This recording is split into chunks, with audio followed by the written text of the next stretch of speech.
Hello friends, இன்னைக்கு வீடியோவில் எதை பற்றி பார்க்க போகிறோன்னு உங்களுக்கு தம்ப்நெயில் பார்த்தோன்னு தெரிஞ்சிருக்கும்.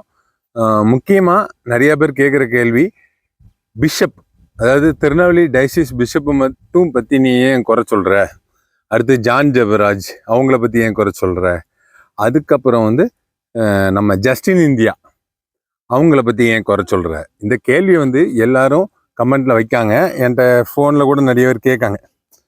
நம்ம சேனலில் ரெகுலராக பார்க்குறவங்களுக்கு தெரியும்.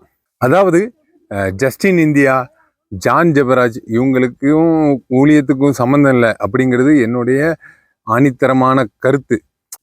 இப்போ கிறிஸ்தவ ஊழியர்களை குறித்து விமர்சனம் பண்ணுறவங்க என்ன பண்ணுறாங்கன்னா, ஜான் ஜெபராஜ் கூட மோகன் சிலாசஸ் அண்ணனை கம்பேர் பண்ணுறாங்க.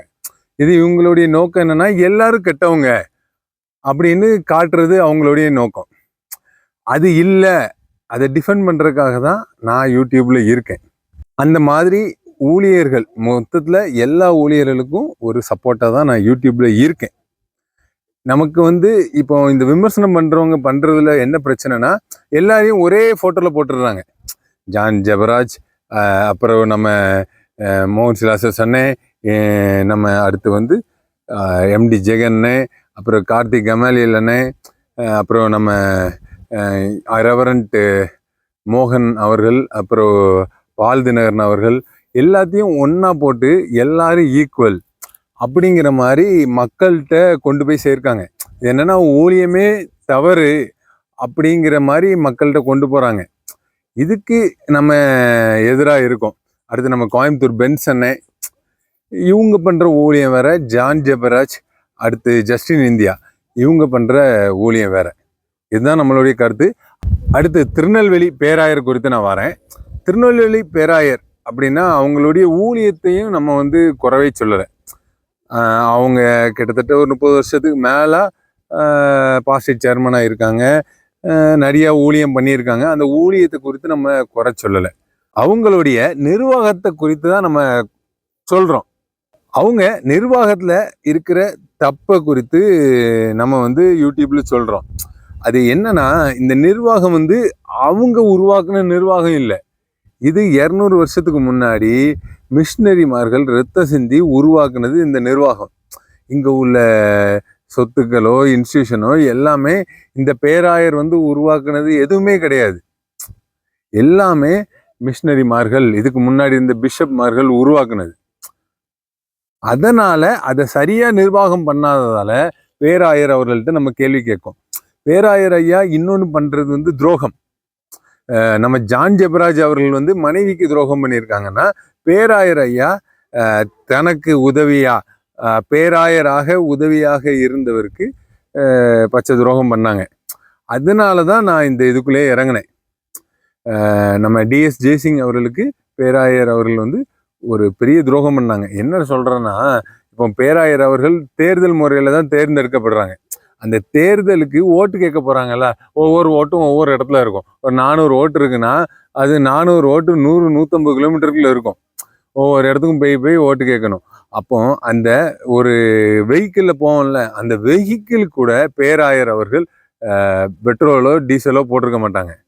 அது கூட நம்ம டிஎஸ் ஜெய்சிங் அவர்கள் கொடுத்தது தான். அதாவது துரோகம் பண்றதால தான் இவ்வளவு பிரச்சனை வருது. இப்போ ஒருத்தருக்கு துரோகம் பண்ணிட்டு இன்னொருத்தரை கையில எடுக்காங்க பேராயர் அவர்கள். அப்போ நிறைய மிஸ்டேக்ஸ் வருது, ஏகப்பட்ட மிஸ்டேக்ஸ் வருது. நம்ம ஹைகோர்ட்ல இவ்வளவு பிரச்சனை இருக்குன்னா, சிஎஸ்ஐ குறித்து இவ்வளவு பிரச்சனை இருக்குன்னா முக்கிய காரணமே திருநெல்வேலி பிஷப் அவர்கள் தான். ஏகப்பட்ட திருப்பு கோர்ட் உத்தரவு மீறி செயல்பட்டிருக்காங்க. இப்படி நிர்வாகத்தை சீர்குலைச்சிருக்காங்க. அதுக்காக தான் இந்த பேராயர் அவர்களை எதிர்த்து நம்ம அங்க நடக்கிற பிரச்சனைகளை மக்கள்கிட்ட கொண்டு சேர்க்கோம்.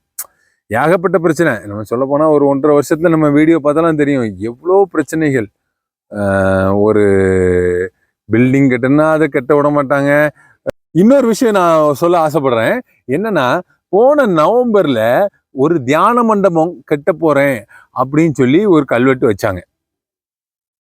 நல்ல கிராண்டா வச்சிருந்தாங்க. இப்ப கவர்மெண்ட்ல இருந்து நம்ம அப்பாவு அவர்கள்லாம் வந்திருந்தாங்க. அதுல அப்பா அவர்கள் பேராயர் அவர்களுக்கு அட்வைஸ் பண்ணிட்டு போறாங்க.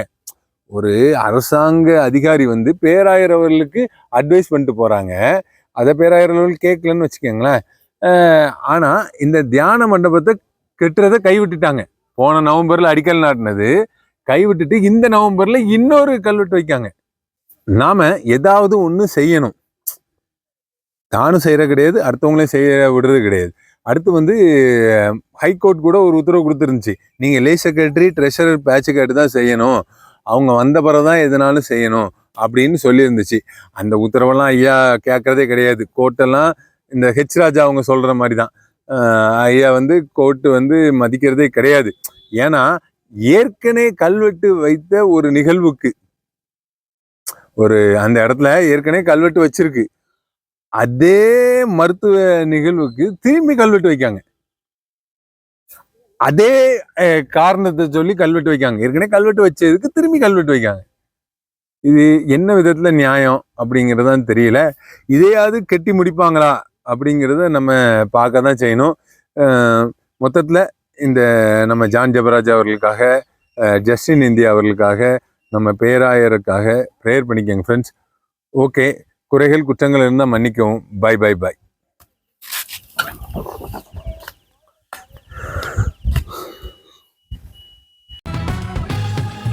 இது உங்கள் தூத்துக்குடி வில்லேஜ் மேன் கேபா.